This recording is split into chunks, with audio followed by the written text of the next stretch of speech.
আপনার কাছে যদি কোনো মুসিবত চলে আসে, আপনি যদি কোনো মুসিবতে পড়ে যান, এক্ষেত্রে আপনি কোনো সময় আল্লাহ পাকের কাছ থেকে সবর তালাশ করবেন না। হে আল্লাহ, আমাকে সবর জমিল দান করেন, সবর দান করেন।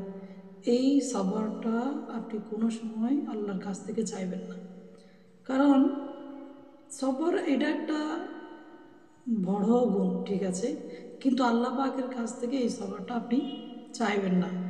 কারণ হচ্ছে সবর সবর চাওয়ার মূল এটা দাঁড়ায় যে আমাকে মুসিবত দেন, কারণ মুসিবত আসলেই তো আপনার সবরের কথা আসতেছে, মুসিবত না থাকলে তো সবরের কথা থাকে না। হ্যাঁ, মুসিবত ইন্টেনশনালি এটা মুসিবত আল্লাহ পাক থেকে চেয়ে নেওয়া,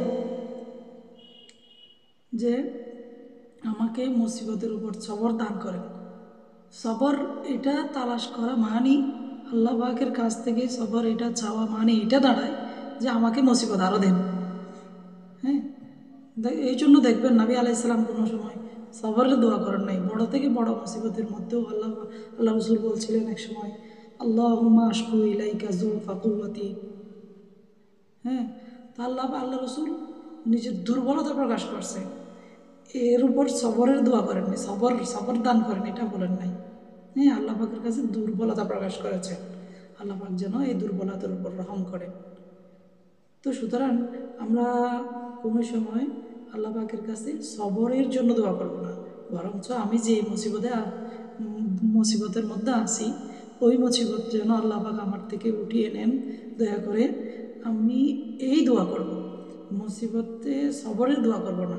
সবরের দোয়া করা মানেই বোঝাতে চাচ্ছি যে সবরের দোয়া করা মানেই আমি আল্লাহ পাক যেন আমার উপর আরও বেশি মুসিবত দেয়, এটা চাওয়া। কারণ মুসিবতের উপর সবরের কথা কখন আসে? যখন মুসিবতটা আপনার উপর চলে আসবে। মুসিবত না থাকলে তো আর সবরের কথা আসে না। তা আপনি যত মুসিবতের উপর সবর দানের দোয়া করবেন, এর মাধ্যমে এটাই চাচ্ছেন বিতর্কতভাবে আপনি, যে আল্লাহ আমাকে আরও মুসিবত দেন। এই জন্য আপনি মুসিবতের উপর কখনো সবরের দোয়া আল্লাহ পাকের কাছে চাইবেন না। এটাই একটা বুদ্ধিমানের কাজ। হ্যাঁ, আমি বলতেছি না সবর এই গুণটা খারাপ, সবরের গুণ অত্যন্ত ভালো, কিন্তু সবরটা আল্লাহ পাকের কাছে চাইবেন না। এটা চাওয়ার মধ্য দিয়ে আমি কেমন যেন আল্লাহ পাকের কাছে মুসিবতটা চেয়ে নিচ্ছি, বোঝা চাচ্ছিলাম এটাই, যেন আমি মুসিবতের উপর সবরের দোয়া না করি, বরং মুসিবতটা উঠিয়ে নেওয়ার জন্য আল্লাহ পাকের কাছে দোয়া করতে